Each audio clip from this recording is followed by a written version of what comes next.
berdasarkan catatan bahwa hampir 2 jam sekali di Indonesia ini terdapat 2 orang yang meninggal, Pak. Nah, sementara dari anggaran dari rencana kerja di tahun 2023 dan di 2024 ini saya belum melihat masih anggaran itu dalam rangka untuk menyelesaikan persoalan ini. Artinya apa? Juga negara tidak hadir dan sengaja membiarkan warganya tiap 2 jam itu mati, Pak, meninggal. Ini sangat miris sekali.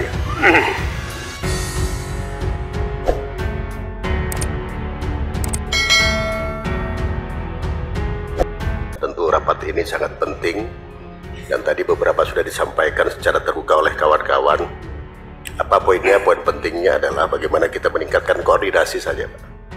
Koordinasi sehingga apa yang menjadi keinginan dan kepentingan masyarakat banyak itu bisa terakomodir melalui sisiran-sisiran anggaran yang kita sepakati bersama di sini. Pertama, saya akan coba memberikan catatan terhadap Direktorat Jenderal Perhubungan Darat.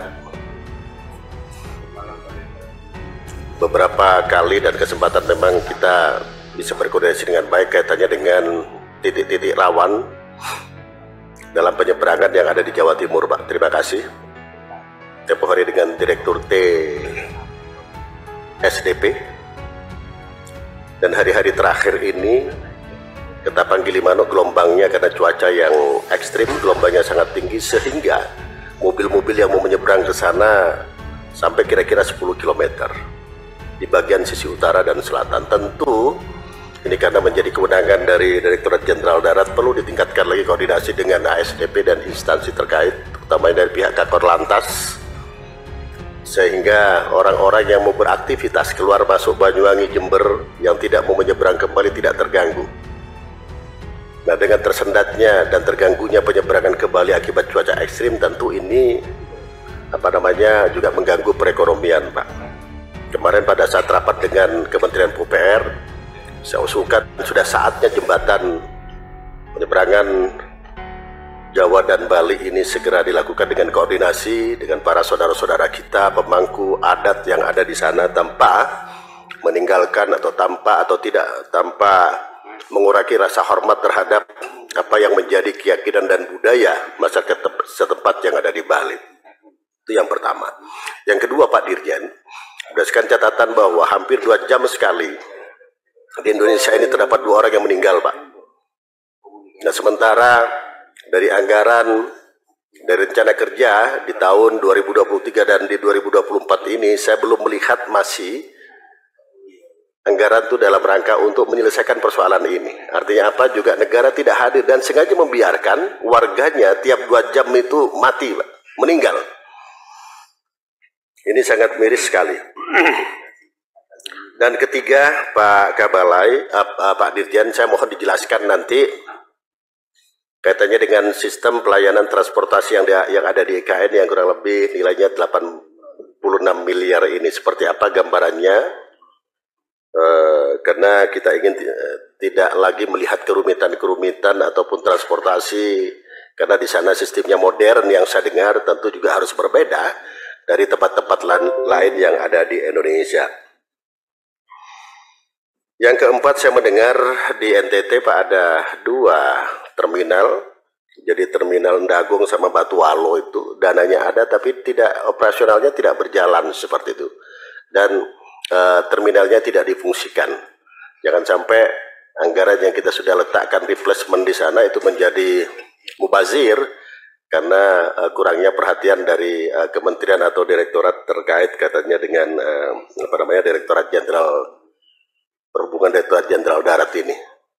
Saya kira itu 4 poin, Pak Dirjen, untuk menjadi atensi, terkhusus yang di Gilimanuk sekarang, Pak. 5 hari sudah, Pak. Mohon Bapak bisa cek secara langsung ke sana. Rencana saya hari Jumat datang ke sana meninjau, kan. Kita akan coba libatkan juga pemerintah daerah, bila memungkinkan juga pemerintah daerah Bali, agar kiranya solusi yang dibutuhkan oleh masyarakat kaitannya dengan saat-saat tertentu ketika cuaca ekstrim. Berikutnya dengan Direktorat Jenderal Perkeretaapian, Pak Direktorat Jenderal, saya izin interaksi ini pimpinan ya, sebentar aja.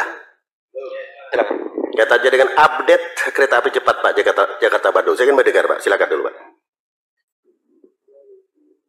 Tapi umum saja Pak ya, nggak usah terlalu lama, nanti kan ada sesi penjelasan nanti. Siap. Baik, Bapak, terkait kereta api cepat Jakarta Bandung, saat ini kita sedang posisi tes commissioning dan sedang pengujian, dan nantinya setelah itu kita akan mengeluarkan izin operasi, dan nantinya akan merencanakan tanggal 18 Agustus bisa dicoba dan COD-nya atau tanggal operasi komersial pada tanggal 1 Oktober, Pak. Jadi untuk kereta api cepat seperti itu kondisi, Pak. Baik, terima kasih Pak Dirjen penjelasannya. Kita sudah sepakati ini, tentu update-nya kita harus selalu lakukan Pak, karena masyarakat juga menunggu, jangan sampai kereta api cepat justru menjadi kereta api lambat dan biayanya terus membengkak. Saya pahami bahwa di titik-titik tertentu itu sebagai upaya sebenarnya daripada konglomerat untuk meningkatkan nilai atau value asetnya, sehingga terkesan bahwa kereta api ini berjalan di tempat dan terus membengkak biayanya. Ini menjadi tanggung jawab Bapak selaku pemangku kewenangan di sana. Nah, saya tidak melihat Pak Direktur, Pak Dirjen, bahwa ada pengembangan di wilayah saya, Pak. Situbondo, Banyuwangi, dan Bondowoso. Sebagaimana tadi sampai teman-teman menyampaikan sesuai dengan Undang-Undang MD3, kami dituntut ini, Pak, untuk memperjuangkan wilayah dapil. Maka tadi kami juga menyebutkan, kiranya Kabalai menyampaikan ke kami via telepon dan lain sebagainya, kira-kira apa yang bisa kita distribusikan program-program yang untuk kerakyatan yang ada di dana, yang di sana, baik untuk misalnya perbaikan kereta apinya, bukan padat karyanya Pak ya, maksud saya yang program-program besar sebagai representasi dari kami Komisi 5 yang ada di sana.